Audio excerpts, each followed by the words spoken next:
오늘 이야기할 인물은 조선시대 희대의 간통녀 어우동보다 무려 53년이나 앞섰던 원조 간통녀 유감동에 대한 이야기입니다. 유감동은 거만성 부사를 지낸 유구수의 딸로 양반집의 예쁜 딸이었죠. 어릴 적에는 글이나 시도 잘 짓고 총명한 소녀였습니다. 그러다 평강영감이었던 최준기와 결혼을 하게 되었죠. 그렇게 모든 게 다 행복하고 좋은 일만 가득할 줄 알았습니다. 하지만 그녀의 행복을 와장창 깨트려버린 일이 발생했죠. 어느 날 유감동은 병을 앓게 되었는데 상태가 좋지 않자 집을 떠나 요양을 하기 위해 산 좋고 물 좋은 곳으로 향하던 길이었습니다. 하필 밤에 출발을 했던 유감동 일행을 막아선 사람들이 있었는데 그들은 김여달과 그의 부하들이었죠. 김여달은 치안을 핑계로 어두운 밤에 불량배들과 거리를 휘젓고 다니며 온갖 못된 짓을 일삼았던 일종의 양아치 깡패 같은 인물이었는데요. 순찰을 핑계 삼아 유감동의 일행을 위협했고 공갈 협박을 가했습니다. 그러다 유감동은 김여달에 의해 구석진 곳으로 끌려가 몹쓸 짓을 당하게 되었죠. 이런 일을 당했는데 조선사회에서는 가해자였던 김여달보다 피해자인 유감동의 행실을 문제 삼아 비난하는 것이었습니다.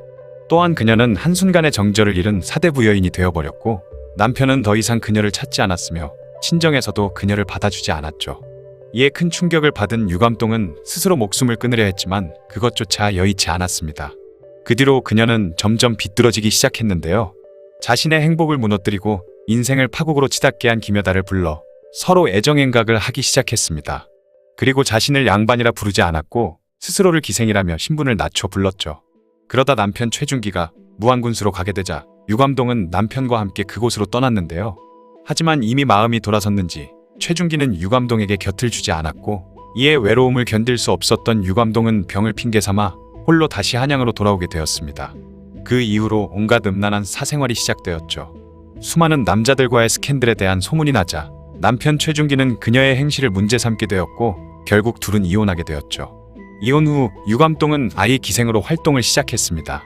우의정이었던 정탁은 유감동에게 첫눈에 반해 같이 관계를 가지게 되었는데 더 충격인 것은 정탁의 조카인 정효무는 유감동과 숙부와의 관계를 알고 있었는데도 유감동과 관계를 가지기도 했었죠. 또한 그녀와 관계를 가진 인물들 중에서는 전남편 최준기의 매형도 있었고 황희정승의 아들이었던 황치신과도 정을 통하였습니다. 게다가 개국공신의 아들 전수생과 배상동과도 관계를 가졌죠. 이외에도 유감동과 관계를 맺은 남자들은 대부분이 당시 권세를 누리던 양반 가문의 인물들이었고 거의 40여 명에 이르렀으며 꼬리가 길면 밟힌다고 한양 바닥이 이들의 스캔들로 떠들썩해지기 시작했습니다. 그러자 이 유감동 사건은 사회적인 문제가 되어 사헌부에도 알려지게 되었죠. 사헌부에서는 유감동을 즉각 잡아들였고 이 일은 세종의 귀에도 들어가게 되었습니다.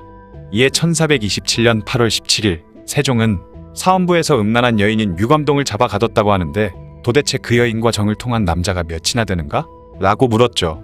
그러자 좌대원 김자는 그녀와 관계를 맺은 남자들은 이승, 이돈, 황치신, 전수생, 김여달 등이며 몰래 그녀와 관계를 맺은 사람은 다 기록할 수 없을 정도입니다. 라고 보고했습니다. 또한 계속된 사헌부의 조사로 인해 이후로도 그녀와 관계를 맺은 남자의 명단은 지속적으로 굴비처럼 줄줄이 엮여나왔는데요. 3일 후인 8월 20일에는 정승을 비롯한 고위 관리들과 개국 공신의 아들, 현재 조정의 녹을 먹고 있던 핵심 인사들까지 9명의 이름이 추가로 나왔죠.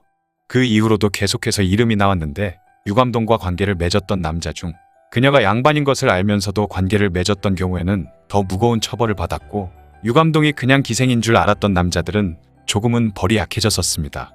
그래서 대부분의 남자들은 그녀가 기생인 줄 알았다고 진술했지만 유감동이 스스로 남자들의 진술을 일일이 바로 잡았죠.